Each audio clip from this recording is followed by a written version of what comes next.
BMW does two things really well. It makes amazing six-cylinder engines and excellent sports sedans. And this is perfectly illustrated with its new M340i xDrive. My tester is based on the facelifted G20 3 Series, which has proven remarkably popular for BMW. The manufacturer has sold over 1 million of these. And this shows that even though many buyers say they want a crossover, there are still plenty of buyers who would rather have a sedan or a wagon, because this is also available as a wagon. And in fact, in its native Germany, they sell more load luggers than they do the 3-box body shape, so that's pretty cool. It starts from around 66,000 euros. My tester is around 80,000 with some options. And even though there is an M in front of this model's name, it isn't a full M model, although it does have the M-style mirrors. And what it tries to offer is 8/10 of the M experience for 8/10 of the price, really. In Europe, you can only get the M340i with xDrive. In the US, for instance, you can get it with rear-wheel drive. There is no manual gearbox option though, but that really isn't a problem because BMW's manuals aren't the best feeling on the market, not that there's many of them still available, but also because the 8-speed ZF gearbox is amazing. Everybody unanimously praises this transmission, and for good reason. It's relaxed and smooth when you want it to, and it's brutal and almost dual clutch-like when you set it in its sportier setting.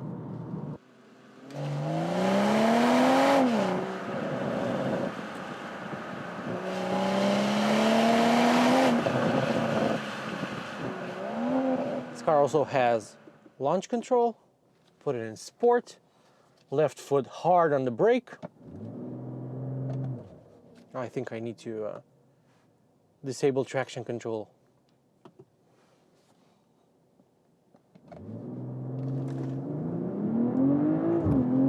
This should be 0 to 100 kilometers per hour in a little over 4 seconds. This car officially makes 374 horsepower, but in all honesty, it feels way quicker than that for some reason. But it's really, really rapid.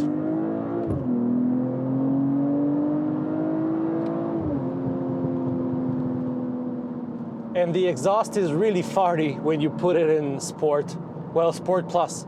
There's no dedicated button for making the exhaust noisy, but you can switch a setting called Iconic Sounds in the menu. You can switch it on, and this makes the exhaust considerably louder. There's actually a flap which closes the right exhaust, because this car has dual exhaust, they are real. And once the right exhaust is open, this car becomes so much noisier, and it also pops and bangs a little bit. It's very, very nice. I think BMW has somehow perfected the art of overrun crackle better than other manufacturers.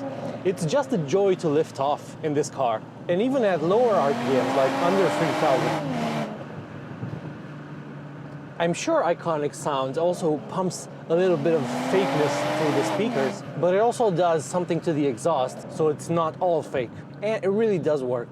Under the hood of the M340i lies one of the best engines currently in production in any car at any price point.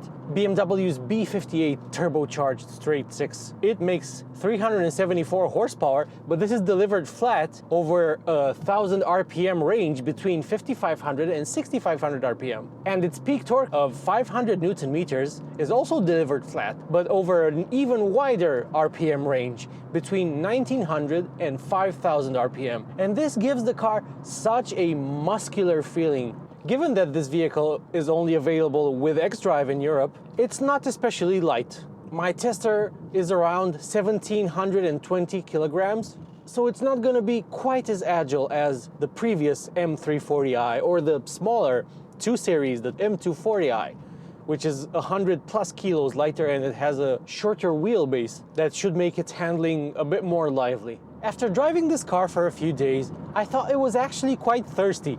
It kept showing me like I was averaging 22 liters per 100 kilometers, which I know is my fault for keeping it in sport mode all the time and driving it like a bit of a hooligan. But today I took it on a longer drive and I put it in Eco mode, Eco Pro mode actually, which has its own individual settings, so I was able to set the steering to its sporty setting, because I think otherwise in this car, the steering is a bit light and detached. And sure, the extra resistance that you feel in sport mode is artificial, but it does help increase your level of confidence. And I think it makes the car safer to drive, generally speaking. BMWs have heavy steering and they're all the better for it, to be honest. My tester has the optional adaptive dampers. They are a €1,000 option, but thoroughly worth the investment because in comfort mode, they are amazing. And when you stiffen them up, they really do stiffen up and they make quite a difference. For instance, I drove this car in the sport individual setting with everything cranked all the way up, except for the suspension, which was in comfort most of the time. However, now that we're approaching a twisty road, I will put it in Sport Plus, and this includes the suspension as well, which has just stiffened up. But even in Sport Plus, you know, it's not harsh or anything. This car has a reasonably long wheelbase. It's a 4.7-ish meter long car, so it's quite a big thing. And this helps with comfort. I haven't driven an M340i with the standard non-adaptive dampers, but I have heard some reviewers criticizing it for being a bit harsh, but I'm getting none of that in this vehicle. It's very smooth and caramelly. In fact, that's a typical BMW trait, I would say. And even though it's fairly heavy, like I said, over 1.7 tons, it really does give you confidence to push this car into corners. And I think that both this and the previous gen, the F30 M340i, are future classics, because I'm wondering if BMW will keep offering a 6-cylinder 3 Series with the next generation of this model. Because frankly, I don't know. I mean, BMW has a habit of looking over the fence at what Mercedes is doing, and Mercedes no longer offers a 6-cylinder C-Class, and there's a strong chance BMW might do the same with the Neue Klasse 3 Series that's coming in about 2 years' time. So this might be a thing of the past.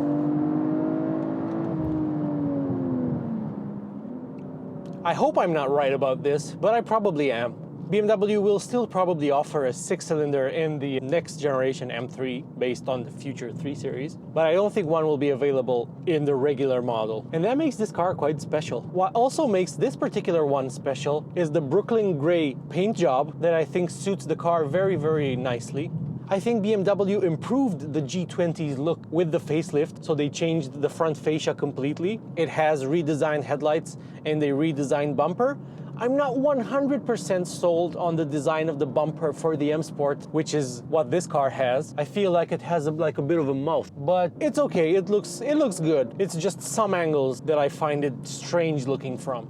My tester has the lightweight 19-inch M Performance wheels, 225/40s up front and 255/35s in the rear. It's on winter tires, and the car is, well, it's very grippy, helped probably by the all-wheel drive system. For the facelift, BMW didn't change anything about the rear end, so the shape and the design of the rear lights is the same. However, the rear bumper is different, and in this M Sport configuration, there's a lot of glossy black plastic on the lower part of the bumper itself. This will easily scratch, obviously, and I personally don't think it looks very good. The design itself is fine, but I don't like the glossiness. I think I could do without it. And I think BMW is trying to make its internal combustion engine vehicles look a bit more like its EVs. And it looks a lot like the bumper that it equips its i4 M50 model with. It's just that that doesn't have exhaust and this does. And it does have real exhaust, this M340i, although the surrounds are really big and the exhaust itself is smaller in the center.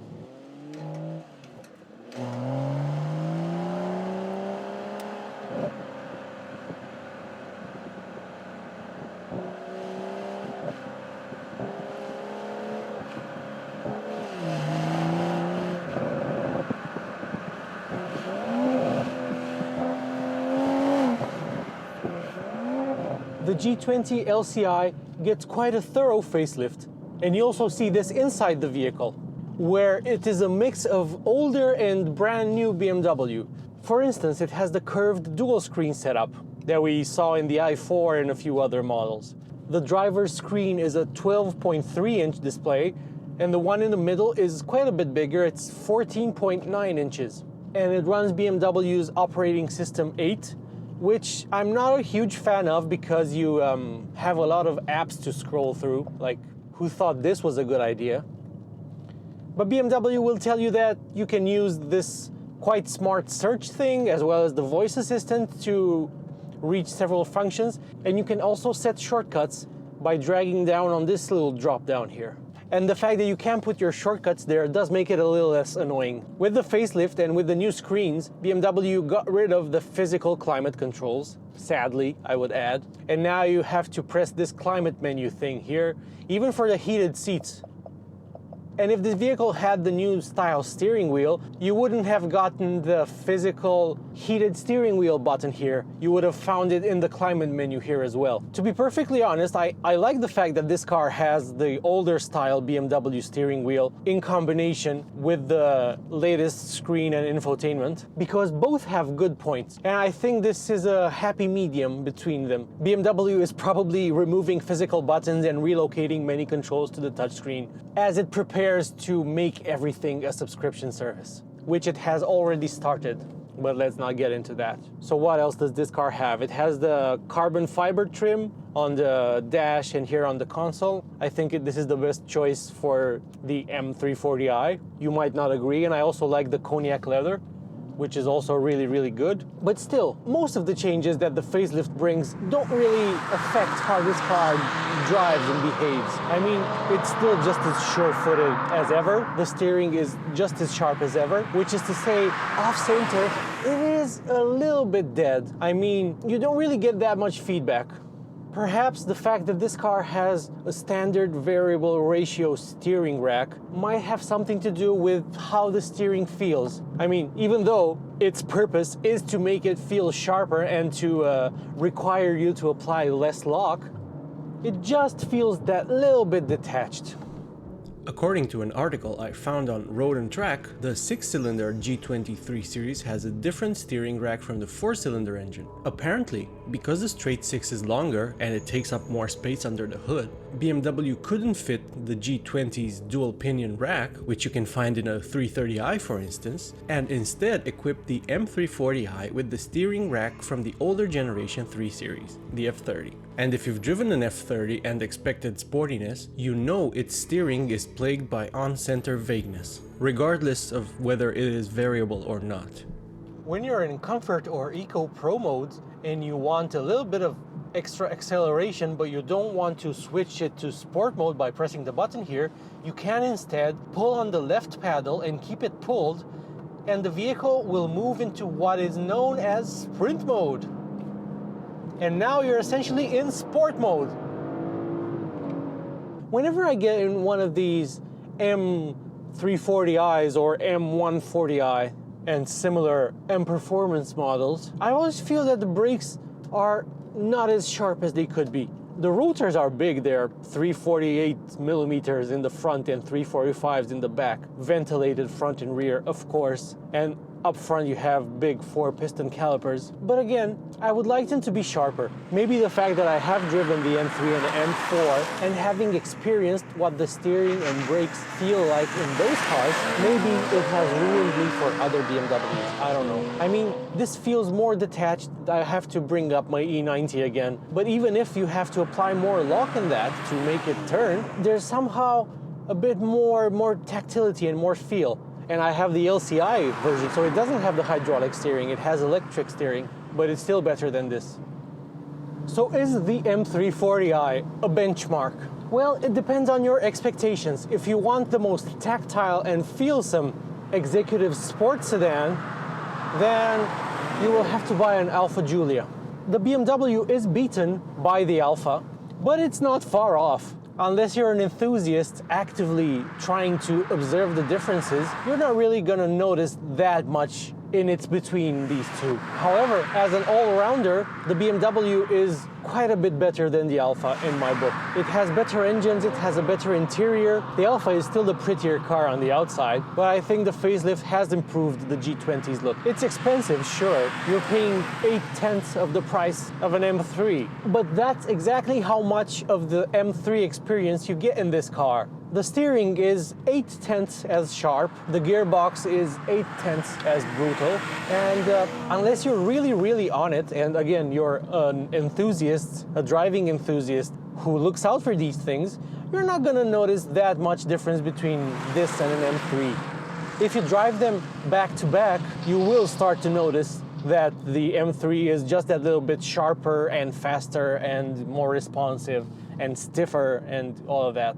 But this really isn't far off.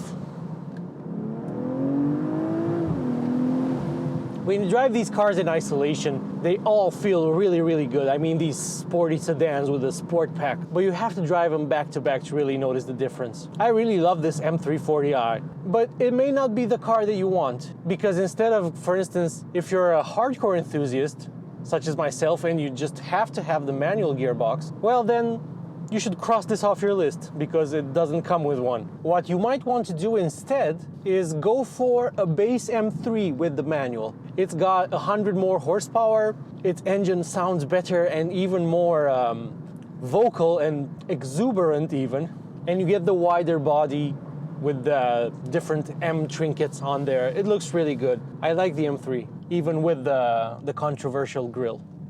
When it comes to the front fascia, this does look better than the M3, for sure. But from every other angle, just take the M3. And considering the fact that you could spec one of these to maybe 90,000 euros, then you're really in M3 territory. So if you're a hardcore enthusiast, just get one of those, because this might feel a bit soft for you.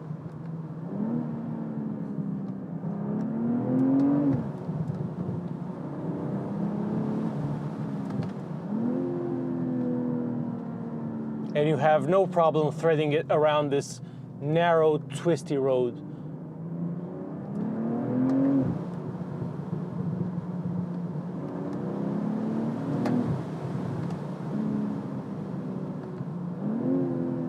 I have heard some reviewers say that with the facelift, BMW has actually toned down the M340i. It has been softened, but I haven't experienced the pre-facelift model, so I can't say. I really am having a blast driving this. I think there's nothing more left to say about this car. Thank you for watching until the end.